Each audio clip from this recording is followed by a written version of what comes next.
I got so much motherfucking design on right now. Break it down, bring it back, make it clap. I got 3 old thoughts, new block, where that thing. Bitches on my line, and you know. Assalamualaikum warahmatullahi wabarakatuh. Perkenalkan, nama saya Felicia Angelina Bimbuain dengan NIM P22170006. Di sini saya akan mempresentasikan tugas tentang konsep berpikir kritis dalam keperawatan. Artian berpikir kritis. Berpikir kritis adalah proses pemikiran tingkat tinggi yang disengaja untuk mendefinisikan masalah klien. Pentingnya berpikir kritis dalam setiap proses keperawatan. Berpikir kritis penting dilakukan sebelum mengambil keputusan dalam asuhan keperawatan, karena berpikir kritis dalam keperawatan merupakan keterampilan berpikir perawat untuk menguji berbagai alasan secara rasional. Untuk menerapkan berpikir kritis dalam asuhan keperawatan digunakan metode pendekatan, yaitu dengan dilakukan metode pendekatan perawat yang dapat dengan mudah melakukan penerapan dan tindakan apa saja yang akan dilakukan perawat kepada klien, yaitu yang pertama tahap pengkajian. Pengkajian adalah tahap awal dari proses keperawatan dan merupakan suatu proses yang sistematis dalam pengumpulan data dari berbagai sumber data untuk mengevaluasi dan mengidentifikasi status kesehatan klien. Jadi tahap pengkajian yang akurat, lengkap, sesuai dengan kenyataan, kebenaran, data, dan sangat penting dalam merumuskan diagnosa keperawatan dan memberikan pelayanan keperawatan sesuai dengan respon individu. Ada 3 metode pengumpulan data. Yang pertama, komunikasi yang efektif, yaitu difokuskan pada identifikasi respon klien yang mungkin bisa diobati melalui tindakan keperawatan.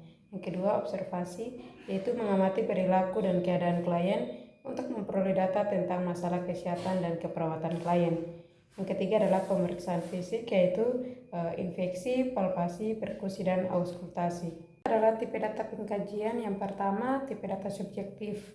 Data yang didapatkan dari klien sebagai suatu pendapat terhadap suatu situasi dan kejadian, termasuk persepsi klien, perasaan, dan ide tentang status kesehatan. Misalnya penjelasan klien tentang nyeri, lemah, frustasi, mual, atau malu. Yang kedua adalah data objektif. Jadi data objektif adalah data yang didapatkan dari hasil observasi dan pengukuran.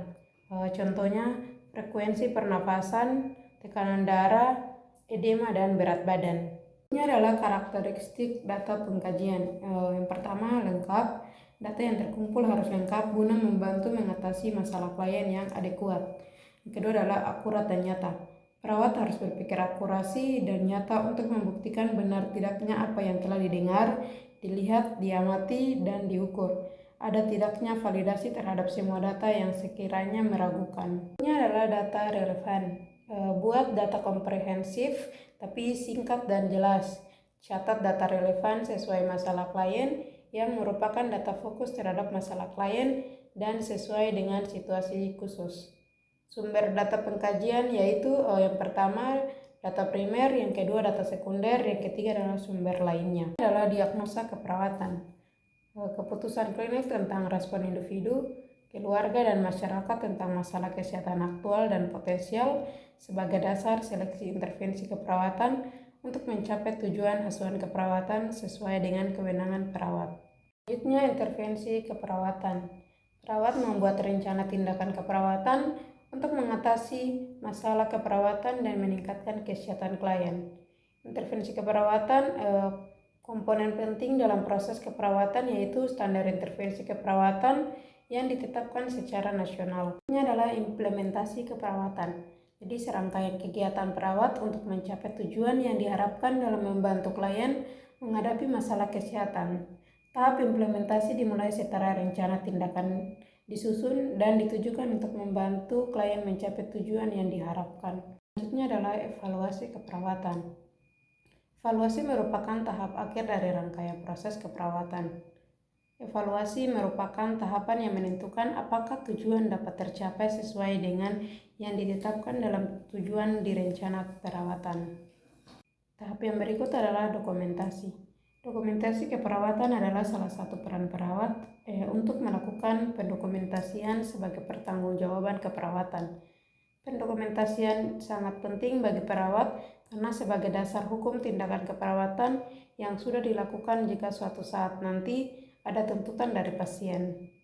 Berpikir kritis atau critical thinking adalah merupakan suatu proses yang berjalan secara berkesinambungan yang mencakup interaksi dari suatu rangkaian pikiran dan persepsi. Jadi kritikal berasal dari bahasa Greka yang berarti bertanya, diskusi, memilih, menilai, membuat keputusan. Jadi critical thinking ditujukan kepada situasi, rencana, dan bahkan aturan-aturan yang terstandar dan mendahului dalam pembuatan keputusan. Jadi ada beberapa definisi dari para ahli mengenai critical thinking, antara lain yang pertama, investigasi terhadap tujuan guna mengeksplorasi situasi, fenomena, pertanyaan atau masalah untuk menuju pada hipotesa atau keputusan secara terintegrasi. Yang kedua, menurut Batman tahun 1998, berpikir kritis adalah pengujian yang rasional terhadap ide-ide, pengaruh asumsi, prinsip-prinsip, argumen, kesimpulan-kesimpulan, isu-isu, pertanyaan, keyakinan, dan aktivitas. Pengujian ini berdasarkan alasan ilmiah, pengambilan keputusan, dan kreativitas. Menurut Brunner dan Sudar tahun 1998, berpikir kritis adalah suatu proses kognitif atau mental yang mencakup penilaian dan analisa rasional terhadap semua informasi dan ide yang ada serta merumuskan kesimpulan dan keputusan. Adapun berpikir kritis digunakan perawat untuk beberapa alasan. Yang pertama, mengikuti pendidikan ke jenjang yang lebih tinggi. Yang kedua, penerapan profesionalisme. Yang ketiga, pengetahuan teknis dan keterampilan teknis dalam memberi asuhan keperawatan. Dan yang keempat, berpikir kritis merupakan jaminan yang terbaik bagi perawat dalam menuju keberhasilan dalam berbagai aktivitas. Berikutnya adalah berpikir kritis dalam keperawatan, yaitu yang di dalamnya dipelajari karakteristik, sikap, dan standar berpikir kritis, analisa, pertanyaan kritis, pengambilan keputusan, dan kreativitas dalam berpikir kritis. Proses berpikir ini dilakukan sepanjang waktu sejalan dengan keterlibatan kita dalam pengalaman baru dan menerapkan pengetahuan yang kita miliki. Kita menjadi lebih mampu membentuk asumsi, ide-ide, dan membuat kesimpulan yang valid. Semua proses tersebut tidak terlepas dari sebuah proses yang berpikir dan belajar. Berpikir kritis dalam keperawatan merupakan komponen dasar dalam mempertanggungjawabkan profesi dan kualitas perawatan. Berpikir kritis keperawatan menunjukkan kebiasaan mereka dalam berpikir, kepercayaan diri, kreativitas, fleksibilitas, pemeriksaan penyebab atau anamnesa, integritas intelektual, intuisi, pola pikir terbuka, pemeliharaan, dan refleksi. Pemikir kritis keperawatan mempraktekkan keterampilan kognitif, meliputi analisa, menerapkan standar, prioritas, penggalian data, rasional tindakan, prediksi, dan sesuai dengan ilmu pengetahuan. B. Karakteristik berpikir kritis. Yang pertama, konseptualisasi, artinya proses intelektual membentuk suatu konsep, sedangkan konsep adalah fenomena atau pandangan mental tentang realitas, pikiran-pikiran tentang kejadian, objek, atribut, dan sejenisnya. Dengan demikian, konseptualisasi merupakan pikiran abstrak yang digeneralisasi secara otomatis menjadi simbol-simbol dan disimpan dalam otak. 2. Rasional dan beralasan. Artinya argumen yang diberikan selalu berdasarkan analisis dan mempunyai dasar kuat dari fakta fenomena nyata. Yang ketiga adalah reflektif. Artinya bahwa seorang pemikir kritis tidak menggunakan asumsi atau persepsi dalam berpikir kritis atau mengambil keputusan, tetapi akan menyediakan waktu untuk mengumpulkan data dan menganalisisnya berdasarkan disiplin ilmu, fakta, dan kejadian. 4. Bagian dari sikap, yaitu pemahaman dari suatu sikap yang harus diambil pemikir kritis akan selalu menguji apakah sesuatu yang dihadapi itu lebih baik atau lebih buruk dibandingkan yang lain. Yang kelima, kemandirian berpikir kritis. Pemikir kritis selalu berpikir dalam dirinya, tidak pasif, menerima pemikiran dan keyakinan orang lain, menganalisis semua isu, memutuskan secara benar dan dapat dipercaya. 6. Berpikir adil dan terbuka, yaitu mencoba untuk berubah dari pemikiran yang salah dan kurang menguntungkan menjadi benar dan lebih baik. Yang ketujuh, pengambilan keputusan berdasarkan keyakinan. Berpikir kritis digunakan untuk mengevaluasi suatu argumentasi dan kesimpulan, mencipta suatu pemikiran baru dan alternatif solusi tindakan yang akan diambil. C. Model berpikir kritis. Sebelum melanjutkan lebih jauh, kita perlu mencoba untuk menemukan jalan yang membantu pelajar pemula untuk belajar tentang berpikir kritis dan termasuk perkembangan model berpikir kritis yang menjadi pokok bahasan. Banyak klasifikasi berpikir yang ditemukan di literatur. Jadi menurut Costa dan Colobus, klasifikasi berpikir dikenal sebagai the 6 R's, yaitu yang pertama remember, yaitu mengingat, yang kedua repeating, yaitu mengulang, yang ketiga reasoning, yaitu memberi alasan atau rasional, yang keempat reorganizing, yaitu reorganisasi, yang kelima yaitu relating, yaitu berhubungan, yang keenam reflecting atau memantulkan dan merenungkan. Berikutnya D. Metode berpikir kritis. Adapun 7 metode critical thinking. Yang pertama debat, yaitu metode yang digunakan untuk mencari, membantu, dan merupakan keputusan yang beralasan bagi seseorang atau kelompok di mana dalam proses tersebut terjadi perdebatan atau argumentasi. Yang kedua individual discussion, yaitu individu yang dapat berdebat dengan dirinya sendiri dalam proses mengambil keputusan. Yang ketiga group discussion, yaitu sekelompok orang memperbincangkan suatu masalah dan masing-masing mengemukakan pendapatnya. Yang keempat persuasi, yaitu komunikasi yang berhubungan dengan mempengaruhi perbuatan, keyakinan, sikap, dan nilai-nilai orang yang lalu melalui berbagai alasan. Argumentas atau bujukan. Debat dan iklan adalah dua bentuk persuasi. Yang kelima propaganda, yaitu komunikasi dengan menggunakan berbagai media yang sengaja dipersiapkan untuk mempengaruhi masa pendengar. Yang keenam coercion, yaitu mengancam atau menggunakan kekuasaan atau kekuatan dalam berkomunikasi untuk memaksakan suatu kehendak. Yang ketujuh, kombinasi beberapa metode. Elemen berpikir kritis, berbagai elemen yang digunakan dalam penelitian dan komponen pemecahan masalah, keperawatan, serta kriteria yang digunakan dengan komponen keterampilan dan sikap berpikir kritis.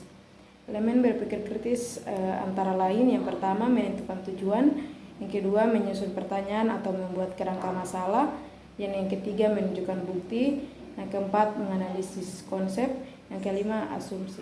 Berikutnya F, aspek-aspek berpikir kritis. Jadi kegiatan berpikir kritis dapat dilakukan dengan melihat penampilan dari beberapa perilaku selama proses berpikir kritis itu berlangsung. Perilaku berpikir kritis seseorang dapat dilihat dari beberapa aspek. Yang pertama referensi, yaitu revalensi atau keterkaitan dari pernyataan yang dikemukakan. Yang kedua importance, yaitu penting tidaknya isu atau pokok-pokok pikiran yang dikemukakan. Yang ketiga novelty, yaitu kebaruan dari isi pikiran baik dalam membawa ide-ide atau informasi baru maupun dalam sikap menerima adanya ide-ide orang lain. Yang keempat outside material, yaitu menggunakan pengalamannya sendiri atau bahan-bahan lain yang diterima dari perkuliahan. Kelima, ambiguity clarified, yaitu mencari penjelasan atau informasi lebih lanjut jika dirasakan ada ketidakjelasan. Yang keenam, linking ideas, yang senantiasa menghubungkan fakta, ide atau pandangan serta mencari data baru dari informasi yang berhasil dikumpulkan.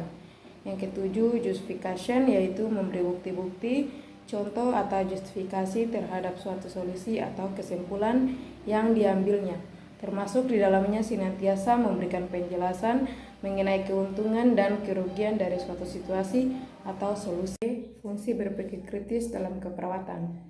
Fungsi atau manfaat berpikir kritis dalam keperawatan yaitu yang pertama, penggunaan proses berpikir kritis dalam aktivitas keperawatan sehari-hari. Yang kedua, membedakan sejumlah penggunaan dan isu-isu dalam keperawatan. Yang ketiga, mengidentifikasi dan merumuskan masalah keperawatan. Dan keempat, menganalisis pengertian hubungan dari masing-masing identifikasi, penyebab dan tujuan serta tingkat hubungan. Yang kelima, menganalisis argumen dan isu-isu dalam kesimpulan dan tindakan yang dilakukan. Yang ketujuh, menguji asumsi-asumsi yang berkembang dalam keperawatan. H.